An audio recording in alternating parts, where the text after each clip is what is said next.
नमस्कार. चॅनलला सबस्क्राईब करायला विसरू नका. आजच्या एपिसोडला जर शॉर्टमध्ये एक्सप्लेन करायला जाऊ तर आरतीच्या मनाची घालमेल होत असते की बाबा मला खूप चांगलं दिसायचं आहे, माझं लग्न होणार आहे, हे ते.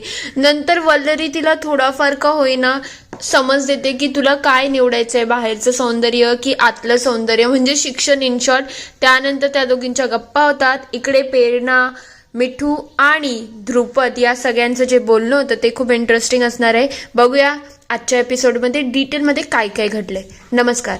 आजच्या भागात आपण बघणार आहोत वल्लरी इकडे घराची आवरावर करत असते तेव्हा ती आरतीला म्हणायला लागते, आरती तू पाहुणी आहेस ग, नको एवढी कामं करू, मी माझं बघून घेईल ना. तेव्हा ती म्हणते, नको ताई, तुम्ही सुद्धा थकलेले आहात ना, मी तुमची मदत करते. तेव्हा ती म्हणते, अगं एवढं काम करायची गरज नाही, तू पाहुण्यासारखी आली आहेस, 4 दिवसासाठी इतकी कामं करू नको. तेव्हा ती म्हणते, आईने मला इकडे येताना सांगितलं होतं की इंदू काकूकडे सगळी कामं करायची आहेत, एकदम सगळ्यांना आवडायला पाहिजे. तू सगळं काही चांगलं केलं तर माझंही लग्न होईल आणि त्यानंतर माझ्या लहान बहिणीचंही लग्न होईल. कसं आहे, त्यांनी जसं सांगितलं आहे तसं मी वागली नाही ना तर आई मला ओरडेल, आणि तसंही मनोजरावांना मी आवडायला पाहिजे ना. ताई सॉरी, मला तसं बोलायचं नव्हतं, पण मला जे सांगितलं आहे मी तेच करते ना. हे सगळं ऐकल्यानंतर वल्लरीला थोडं वाईट वाटत असतं. इकडे आरती रूमच्या आतमध्ये येते आणि खूप रडायला लागलेली असते की मी आता सुंदर दिसत नाहीये, हे मी काय करू, मला काहीतरी करायला पाहिजे, नाहीतर आई मला ओरडेल. तिच्या डोळ्यातून पूर्ण काळं पाणी निघत असतं, म्हणजे काजल स्प्रेड झालेली असते. तेवढ्यात वल्लरी तिथे येते आणि म्हणायला लागते, शांत हो, एवढी हायपर होऊ नको, प्रत्येक गोष्टीमध्ये सुंदर दिसणं गरजेचं नसतं. हे बघ, तुझ्याकडे दोन्ही ऑप्शन आहे. एका हातामध्ये बाहेरचं सौंदर्य आहे, म्हणजे काजळ आणि बाकी सगळ्या गोष्टी, दुसऱ्या हातामध्ये पेन आहे. मग आता तुला निवडायचं आहे, तुला बाहेरून लोकांना दाखवण्यासाठी सुंदर व्हायचं आहे का? पण तुला एक गोष्ट सांगते, बाहेरचं सौंदर्य जास्त दिवस राहत नाही, एक ना एक दिवस त्याची एक्सपायरी डेट येऊनच जाते. पण जे आतलं सौंदर्य असतं ना त्याची कधीच एक्सपायरी येत नाही, कारण की ते आपल्याला शिक्षणाने मिळतं. जेव्हा आपण शिकतो ना, आपण आपल्या पायावर उभे राहू शकतो, आपण आपल्या बरोबर समाजाला घडू शकतो. तू तुझ्या बरोबर तुझ्या बहिणीचंही आयुष्य निवडू शकते. मग आता तुला ठरवायचं आहे की तुला आतलं सौंदर्य निवडायचं आहे की बाहेरचं. चॉईस तुझी असेल, तू जे काही चूज करशील ना त्याच्यामध्ये मी तुझ्या बरोबर असेल. तेव्हा ती पेनला चूज करते आणि म्हणायला लागते, खरं म्हटलं तर मला खूप शिकायचं आहे, खूप मोठी डॉक्टर व्हायचं आहे, पण माझ्या घरचे हे ऐकतच नाही ना. मी त्यांना किती वेळा सांगितलं आहे की मला नाही हे लग्न करायचं, ताई मला तुमचा संसार नाही मोडायचा, नाही मला मनोजरावांशी लग्न करायचं आहे, मला माझं फ्युचर बनवायचं आहे, पण माझ्या घरच्यांना मी कसं समजवू, मला खरंच समजत नाही आहे. तेव्हा वल्लरी म्हणते, तू शांत हो, मी आहे ना, मी सगळ्या गोष्टी हँडल करेल, तू फक्त स्ट्रॉंग ला, आणि तुला जे काही हवं असेल ना ते सगळं मी पुरू शकते, म्हणून तू शांत हो, बाकी सगळं मी मॅनेज करेल. ती तिला डायरेक्टली मिठी मारून उभी असते की ताई खरंच तुम्ही खूप छान आहात, मी तुमच्या आयुष्यामध्ये आणि तुमच्या संसारामध्ये कधीच काही गालबोट लावणार नाही. दुसरीकडे याती की आईस्क्रीम खात येत असतात तेव्हा ध्रुपद म्हणायला लागते, खरंच आईस्क्रीम खूप छान होती, जरा पण इंदुताईंनाही आणलं असतं ना तर त्यांना सुद्धा ही आईस्क्रीम खूप आवडली असती. तेव्हा ती म्हणायला लागते, आमच्या साईडला म्हणजे अशा गोष्टी तर भेटत नाही, आणि माझ्या नवऱ्याकडून अशी अपेक्षा करणं ही चुकीचं होऊन जाईल, कारण की बायकोवरती प्रेम करावं अशा टाईपमधला तो नवरा नाही आहे. तेव्हा ते म्हणतात, ठीक आहे, आता मग मी जाते झोपायला. तेव्हा या दोघी म्हणायला लागतात, आता आल्याच आहेत तर थोड्या अजून गप्पा मारू ना. मला तर प्रश्न वेगळाच पडला आहे, म्हणजे इंदू काकी अशा का वागतायत, या वागण्याचा काही अर्थ समजत नाही आहे. तेव्हा प्रेरणा म्हणते, सोड ना ग, तुला या सगळ्यामध्ये काय पडायचं आहे. तेव्हा ध्रुपद विचारते, काय झालं, तुम्हाला नेमकं बोलायचं तरी काय आहे. तेव्हा ते म्हणतात की कसं आहे माहिती का, इंदू काकीचं वागणं समजत नाही, आता वल्लरी मनोजची दुसरी बायको आहे आणि त्यानंतर सुद्धा आता तिसऱ्या लग्नाचा त्या घाट घालताय. तेव्हा ध्रुपद म्हणते, काय बोलताय तुम्ही, वल्लरी तर पहिली बायको आहे ना, हे मध्येच काय काढलं तुम्ही. तेव्हा ते म्हणतात, म्हणजे तुम्हालाही सत्य सांगितलं नाही का, इंदू काकी अशाच आहेत, सगळ्या गोष्टी आडून लपवून ठेवतात. तेव्हा ती म्हणायला लागते, काय लपवून ठेवलं आहे, जे काही असेल पोरींना मला स्पष्ट सांगा. तेव्हा प्रेरणा म्हणते, जाऊ दे, आपल्याला याच्यामध्ये नाही पडायला पाहिजे, त्यांचा पर्सनल मॅटर आहे ना. तेव्हा ती म्हणते, असं कसं, तुम्ही सांगा मला काय आहे. तेव्हा मिठू म्हणायला लागते, खरं म्हटलं तर पहिलं लग्न मनोजचं झालं होतं, ती मुलगी साधी सरळ होती आणि दुसरं लग्न वल्लरी बरोबर झालं. वल्लरीचं कसं झालं, तिला सांगितलं होतं की तिला शिकवतील, तिला वकील करतील, म्हणून ती सुद्धा लग्न करून या घरामध्ये आली. पण आता हे समजते की मनोजच बाप होऊ शकत नाही ना हो. म्हणजे तुम्हीच विचार करा ना, पहिलं लग्न झालं तरीही त्यांना मूळ बाळ नव्हतं, आता वल्लरी बरोबर दुसरं लग्न झालं तरी सुद्धा मूळ बाळ नाही आहे. म्हणजे दोष नेमका आहे तरी कोणात, वल्लरीमध्ये की मनोज भाऊजीमध्ये? मला हेच समजत नाही. मला तर त्या तिसऱ्या मुलीची खूप दया येत आहे, कारण की ती तिसऱ्या मुलीबरोबर लग्न होणार आहे. तिची काय दशा असेल, कारण की पहिली सून तर छान निघाली, ती काही तमाशा घातला नाही. पण वल्लरी आमची मैत्रीण असून सुद्धा सांगतोय की इतकी साधी ती नाही आहे, ती काहीही करू शकते आणि त्या मुलीला सळोकी बळो करून केल्याशिवाय वल्लरी काही सोडत नसते. मला असं वाटते इंदू काकींनी उगाच हट्ट धरला आहे आणि खोटं नाटं सांगून त्या तिसऱ्या घरच्या मुलीला फसवत असेल. ती पण गरीबा घरचीच असेल ना, म्हणून तर इंदू काकीचा पैसा आणि बाकी सगळ्या गोष्टी बघून ती भुलली असेल. अजून काय बोलायचं आपण यामध्ये, तर जास्ती कोणी काही बोलून सुद्धा चालणार नाही, कारण की इंदू काकीचं डोकं आहे. त्या कधी काय करतील काय माहिती, पण तिसऱ्या मुलीचे हाल होऊ शकतात काय माहिती. तिलाही मूळबाळ नाही झालं तर इंदू काकी अजून काय करतील याचा काही भरोसा देता येत नाही. तेव्हा द्रुपद म्हणायला लागते, कोण काय करू शकत नाही, मीच बघते आता कोण कसं काय करेल. द्रुपद अक्षरशः चिडून तिथून निघून गेलेले असते. हे सगळं करून या दोघींना खूप आनंद मिळालेला असतो की फायनली आपल्याला जे पाहिजे ते मिळत आहे आणि आता खरं इंदुमतीची वाट लागेल. थोड्या वेळानंतर इकडे द्रुपद घरामध्ये येते आणि जोरजोरात इंदुताई इंदुताई म्हणून हाक मारायला लागते. इंदू झोपलेली असते, ती लगेच तिच्या कानाच्या जवळ जाते आणि जोरजोरात किंचाळायला लागते की इंदुताई उठा उठा. तेव्हा ती म्हणते, काय झालं ग, तू अशी का ओरडत आहे, काय झालंय का? तेव्हा ती म्हणते, काय हो तुम्ही किती खोटं नाटं सांगताय आणि काय काय बोलताय, तुमच्या मुलामधला दोष तुम्ही आमच्यावरती टाकताय का? तेव्हा ती म्हणते, काय झालंय, तुला त्या मिठूने आईस्क्रीम मध्ये काही खाल्ल्याला दिलं बिलं की काय, जे तुझं असं डोकं सणकलं आहे?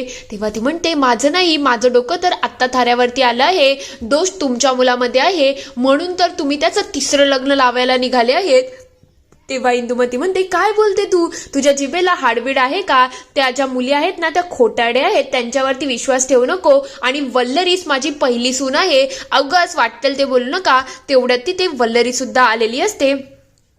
तेव्हा द्रुपद म्हणायला लागते, मला त्या मुलींनी खरं खरं सांगितलं आहे, खरं म्हटलं तर तुझाच मुलगा बाप होऊ शकत नाही, म्हणून तर तू त्याचे नुसते लग्न लावत चालली आहे, ही गोष्ट बरोबर नाही. तेव्हा इंदुमती म्हणते, अगं असं काहीच नाही आहे, दोष वल्लरीमध्ये आहे आणि तिच्या ज्या मैत्रिणी आहेत ना त्या अशाच खोट्या नाट्या बोलतात. मलाही कितीतरी वेळा त्यांनी फसवलेलं आहे आणि आता ते तुलाही फसवत आहेत.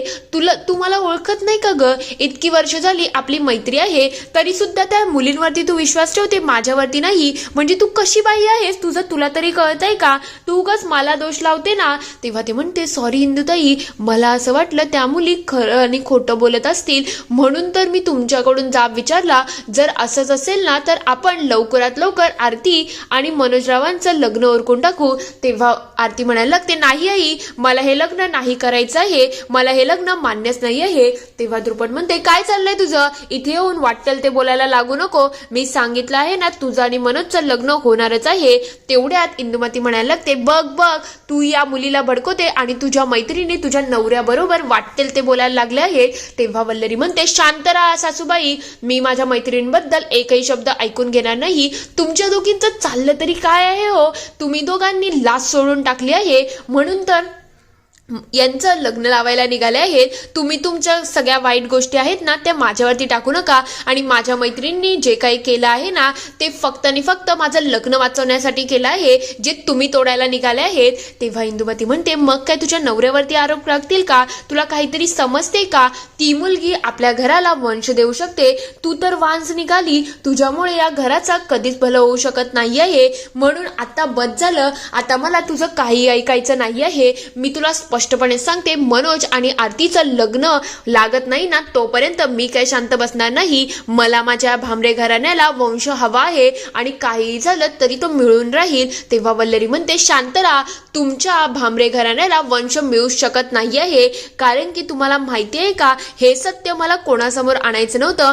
माझ्या मैत्रिणीने प्रयत्न केला होता की तुम्हाला थांबवण्याचा, पण तुम्ही दोघी ऐकतच नाही आहेत. त्या मुलीचं वय तरी आहे का जिचं तुम्ही लग्न लावायला निघाले आहेत? तिला शिकायचं आहे, मोठं व्हायचं आहे, आणि तुम्ही तिच्याबरोबर सगळ्यांच्या आयुष्याची बर्बादी करत आहात. म्हणजे या वेळेला तुम्ही फक्त मला टोमणे देत होता, तिथपर्यंत सगळ्या गोष्टी मी सहन केल्या. आता पण तुम्ही त्या मुलीच्या आयुष्याच्या बरोबर खेळायला निघाले आहेत, हे माझ्याकडून सहन होणार नाही. आता मी तुम्हाला सत्य सांगते, ही गोष्ट खरी आहे की तुमचाच मुलगा कधीच बाप होऊ शकत नाही आहे.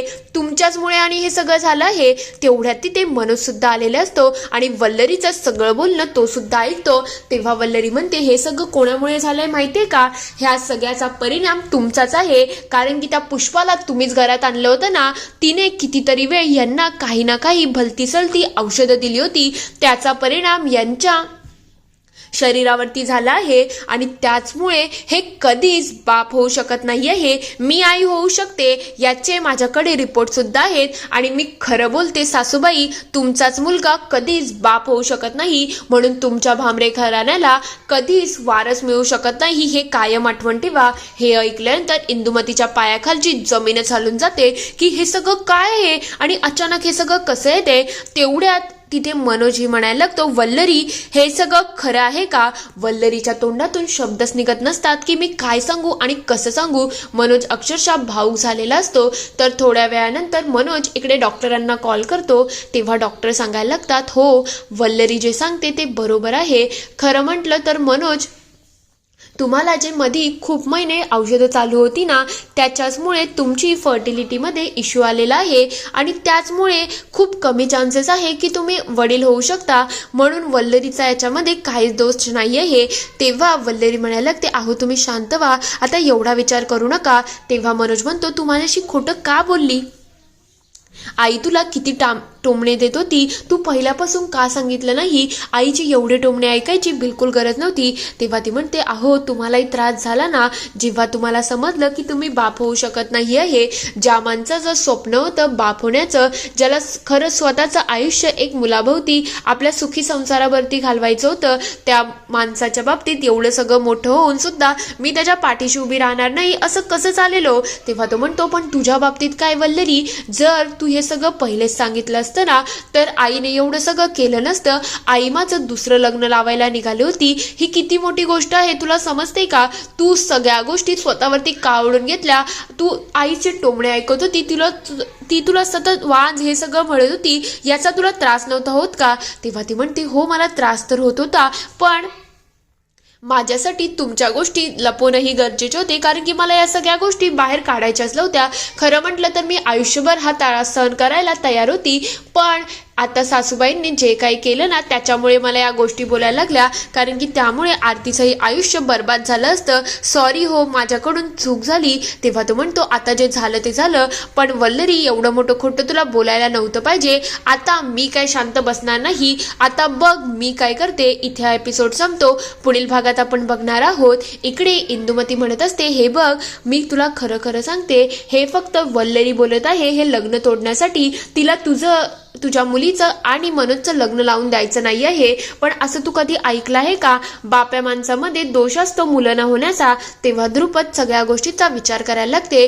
तेवढ्यात तिथे मनोज येतो आणि म्हणायला लागतो, आई मी स्वतःहून डॉक्टरांना कॉल केला आहे आणि डॉक्टरांनी सांगितलं आहे की मी कधीच बाप होऊ शकत नाही आहे. मग आता तू काय करशील? तेव्हा ती म्हणते, हे सगळं खोटं आहे, तुम्ही याच्यावरती विश्वास ठेवू नका. तेवढ्यात तिथे तात्या येतात आणि म्हणायला लागतात, एक गोष्ट आठवण ठेवा विहीनबाई, मी एवढे दिवस तुम्हाला काहीच बोललो नाही, पण आता माझ्या वल्लरी विरुद्ध तुम्ही एका शब्दात सुद्धा काही केलं ना तर हे आठवण ठेवा, गाठ माझ्याशी आहे. आणि मला तात्या बोलतात हे सुद्धा आठवण ठेवा. मी कोणाला पुरून उरू शकतो हे सुद्धा आठवण ठेवा. हे ऐकल्यानंतर मिठू पेरणा आणि वल्लरीच्या चेहऱ्यावरती खूप समाधान आलेलं असतं. इथे हा पूर्ण एपिसोड संपतो. आता खरंच तात्यांनी तर वल्लरीची बाजू घेतली आहे. इंदुमतीला आत्ता तरी अक्कल येईल का? आणि वरून डॉक्टरांनी ज्या प्रकारे हिंट दिलेली आहे की कमी चान्सेस आहेत, तो कन्फर्म नाही आहे की वडील होऊ शकत नाही. मग ट्रॅक चेंज होऊ शकतं का की वल्लरी आई होईल? तुम्हाला काय वाटतं ते मला कमेंटमध्ये नक्की कळवा. व्हिडिओ आवडला असेल तर लाईक शेअर सबस्क्राईब करायला विसरू नका.